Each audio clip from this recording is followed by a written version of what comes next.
Hello students, today we will start with the meaning of horticulture. Horticulture means the growing of fruits, vegetables and flowers. The growing of fruits, vegetables and flowers is called horticulture. India is the largest producer of fruits and vegetables. India is the largest producer of fruits and vegetables. And in India, some places are famous for some particular fruits. I am giving you some of the examples. Like Maharashtra is famous for mangoes. Kerala is famous for bananas. Nagpur is famous for oranges. Uttar Pradesh and Bihar is famous for lychees. Jammu and Kashmir is famous for walnuts and apricots. These are some of the examples of the places which are famous for some fruits, and India grows 13% of the world's vegetables also. Every type of vegetable is grown in India. Like I am giving you the name of some of the vegetables like pea, cauliflower, tomatoes, onions. Every type of vegetable is grown in India.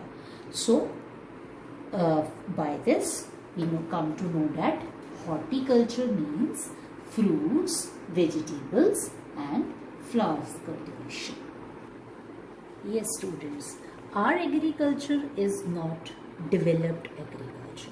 If we compare our agriculture with USA, if we compare our agriculture with New Zealand, Denmark and the agriculture of Brazil also with the developed countries, then our agriculture is backward in nature. But the government has done some reforms in agriculture for the improvement of in agriculture. So these reforms, some of the reforms are the institutional reforms and some of the reforms are the technological reforms. Institutional reforms means the reforms that are related to land. कि land में जो improvement government ने की that is called the institutional reforms. क्योंकि हमारी agriculture को improvement की ज़रूरत है, वो बैकवर्ड है, उसका कंपैरिजन हम डेवलप्ड कंट्रीज़ के साथ नहीं कर सकते, तो उसमें रिफॉर्म्स की ज़रूरत है. तो सबसे पहले गवर्नमेंट ने क्या किया, इंस्टीट्यूशनल रिफॉर्म्स किए. तो पहला जो इंस्टीट्यूशनल रिफॉर्म है वो क्या है, abolition of ज़मींदारी system. Zamindari system को गवर्नमेंट ने जो है वो अबॉलिश का मतलब होता है खत्म कर दिया. जमींदारी सिस्टम क्या होता है, मैं आपको थोड़ा सा इसका एग्जांपल देती हूँ कि जमींदारी सिस्टम क्या होता है. जमींदारी सिस्टम में क्या होता था कि जैसे सपोज ये एक विलेज है, तो इसका सारा जो लैंड है उस पे वर्कर्स काम करते हैं और इसका जो ओनर है वो एक ही फार्मर है जो ओनर है और इस ओनर को हम बोलते हैं जमींदार. तो ये सारे लोग एज ए वर्कर काम कर रहे हैं. अब आप ये देखो कि जब आप एज ए वर्कर किसी ज़मीन पे काम कर रहे हो तो प्रोडक्टिविटी ज़्यादा नहीं होगी. अगर ये इतना सा भी लैंड आपका अपना होगा तो प्रोडक्टिविटी ज़्यादा होगी एज कंपेयर कि आप किसी की ज़मीन पे काम कर रहे हो. तो गवर्नमेंट ने क्या किया, ये ज़मींदार जो ओनर पूरी लैंड का है उस सिस्टम को ख़त्म कर दिया for the improvement in agriculture. Second, government ने क्या किया, consolidation of land holdings. Consolidation of land holdings. Land holdings क्या होती है? ज़मीन। इसको कंसोलिडेट कर दिया। अब क्या है कि अगर एक गांव में एक फार्मर की 3 जगह पे अलग अलग फ्रेगमेंटेड लैंड है, एक ही फार्मर की यहाँ पे 3 जगह पे है, तो गवर्नमेंट ने क्या किया कि इससे इस फार्मर से ये वाला लैंड भी ले लिया, ये वाला लैंड भी ले लिया और उसको एक ही जगह पे लैंड दे दिया, एक ही जगह, ये तीनों को इकट्ठे कर दिया। इससे क्या फ़ायदा हुआ? फार्मर की सेविंग हुई। यहाँ पे उसको अलग अलग जगह पे अलग अलग ट्यूबवेल्स लगाने पड़ते हैं और पैसा खर्च करना पड़ता है, यहाँ पे वो एक ही जगह पे पैसा खर्च करेगा, एक ही ट्यूबवेल से यहाँ पे उसका गुजारा हो जाएगा। उसकी मनी सेव हो गई, फार्मर की एनर्जी सेव हो गई कि यहाँ पे वो यहाँ भी जा रहा है, यहाँ भी जा रहा है, यहाँ पे भी जा रहा है, यहाँ पे वो एक ही जगह पे काम कर रहा है, उसकी एनर्जी सेव हो गई। और लैंड की प्रोडक्टिविटी जो है वो ज़्यादा होगी कि यहाँ पे अलग अलग फ्रेगमेंटेड लैंड है, प्रोडक्शन इतनी नहीं होगी। जब ये एक ही लैंड बड़ा हो जाएगा तो यहाँ पे प्रोडक्शन ज़्यादा होगी। This is called consolidation of land holding. तीसरा, गवर्नमेंट ने क्या किया? Ceiling of land holdings. Ceiling of land holdings.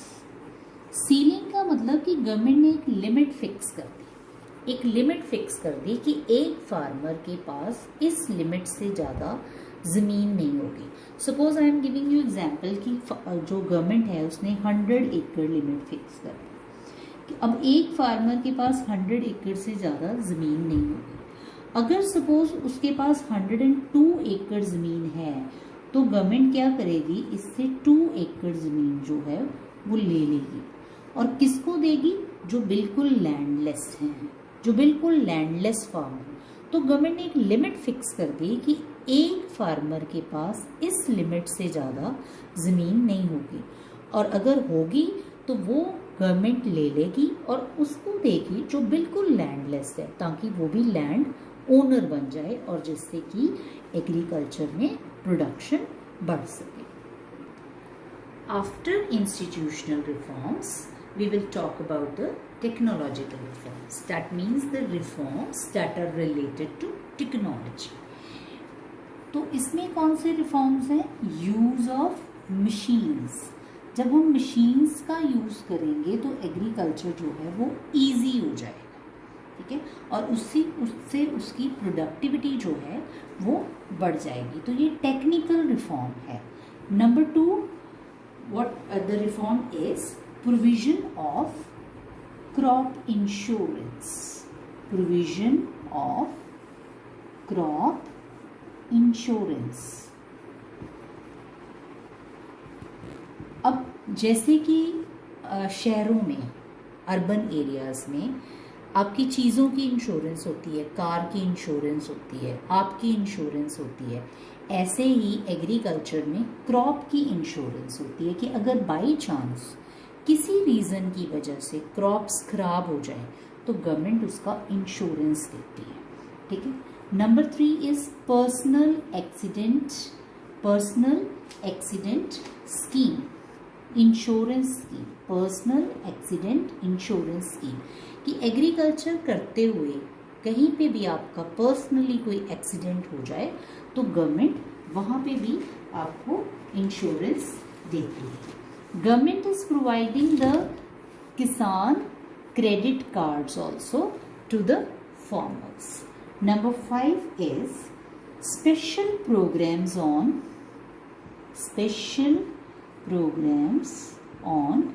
TV and radios. TV और रेडियो के ऊपर स्पेशल प्रोग्राम्स आते हैं जो कि फार्मर्स को एजुकेट करते हैं, उनको बताते हैं कि कौन सी क्रॉप किस टाइम पे कब लगानी चाहिए, ठीक है। तो ऐसे प्रोग्राम स्पेशली जो हैं, जो आजकल के प्राइवेट चैनल्स हैं, उन पे बहुत कम आते हैं। जो गवर्नमेंट चैनल्स होते हैं लाइक दूरदर्शन, वहाँ पे इस तरह के प्रोग्राम्स आते हैं जो कि फार्मर को एजुकेट करते हैं, ठीक है। Then government also announces MSP, MSP क्या होती है? Minimum support price. गवर्नमेंट जो है वो क्रॉप से पहले ही क्रॉप की प्राइस फिक्स कर देती है ताकि फार्मर को ये ना लगे कि क्रॉप अगर ख़राब हो गई है तो उसका प्राइस कम हो जाएगा। गवर्नमेंट फार्मर की सपोर्ट के लिए उसका प्राइस पहले ही फिक्स कर देती है minimum, that is called the minimum support price. ठीक है। And government is also providing loan facilities to farmers को बहुत इजीली लोन मिल जाता है। ठीक है। इसके लिए गवर्नमेंट ने क्या किया कि गांव में ग्रामीण बैंक्स खोले जो फार्मर्स को बहुत इजीली लोन। अब फार्मर जो है वो हमारा बहुत पुअर है, वो मशीन्स कहाँ से खरीदेगा, पेस्टिसाइड्स इंसेक्टिसाइड्स कहाँ से खरीदेगा, तो उसके लिए गवर्नमेंट ने क्या किया, बैंक्स खोल दिए जो किसानों को इजी लोन देते हैं। अब लोन लेके तो हम मशीन्स का यूज़ कर सकते हैं, पेस्टिसाइड्स फर्टिलाइजर्स का यूज़ कर सकते हैं। तो government has open the gramin banks to give easy loan to farmers. After the technological reforms, we will discuss about the efforts by government to modernize agriculture. क्योंकि वो उतने रिफॉर्म्स जो हैं वो सफिशिएंट नहीं हैं अगर हमने अपनी एग्रीकल्चर को मॉडर्न करना है। तो गवर्नमेंट ने एग्रीकल्चर को मॉडर्न करने के लिए क्या इनिशिएटिव्स लिए, क्या एफर्ट्स की। Government has opened established ICAR, Indian council of agricultural research.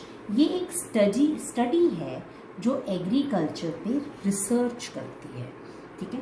Number 2 is government has opened agricultural universities also, agricultural universities, and government has opened veterinary universities and services also. कि government ने agricultural universities खोली जहाँ पे agriculture से related education दी जाती है। Education में ये बताया जाता है कि कौन सी क्रॉप कब लगाई जाए, उससे प्रोडक्टिविटी कैसे ज़्यादा ली जाए, एग्रीकल्चर को मॉडर्न कैसे किया जाए। और वेटनरी सर्विसेज कौन सी सर्विसेज होती हैं, जो कैटल रिलेटेड, जो एग्रीकल्चर में कैटल होता है, एनिमल्स होते हैं, बेफिलोज, काउज, ठीक है, उनसे रिलेटेड जो प्रॉब्लम्स हैं या उनसे रिलेटेड जो भी इश्यूज हैं वो उसके लिए यूनिवर्सिटीज़ एंड सर्विसेज जो हैं उसके लिए ओपन की गई। Number 3 is government has done horticulture development also. Horticulture में भी डेवलपमेंट गवर्नमेंट ने की। ठीक है। These all things are related to education, क्योंकि जब तक एजुकेशन नहीं होगी तब तक किसी चीज़ को मॉडर्नाइज करना बहुत मुश्किल हो जाएगा। So these are all the educational related fields. Then research and development in meteorology also. Meteorology क्या होती है, द स्टडी ऑफ वेदर। इसमें भी रिसर्च किया गया। I am now giving you the example. आजकल आप अपने मोबाइल फ़ोन्स पे देखते हो, आप वेदर बड़ी इजीली देख सकते हो कि आज का वेदर क्या है, कल का वेदर क्या होगा, आज से आने वाले 15 दिनों का वेदर क्या होगा। तो वो सब क्या है, this is all possible due to the research and development in meteorology, क्योंकि वेदर के ऊपर ही एग्रीकल्चर डिपेंडेंट है। अगर इसमें रिसर्च नहीं होगी तो ये मॉडर्नाइज हो ही नहीं सकता। So these are all the efforts by the government to modernise agriculture.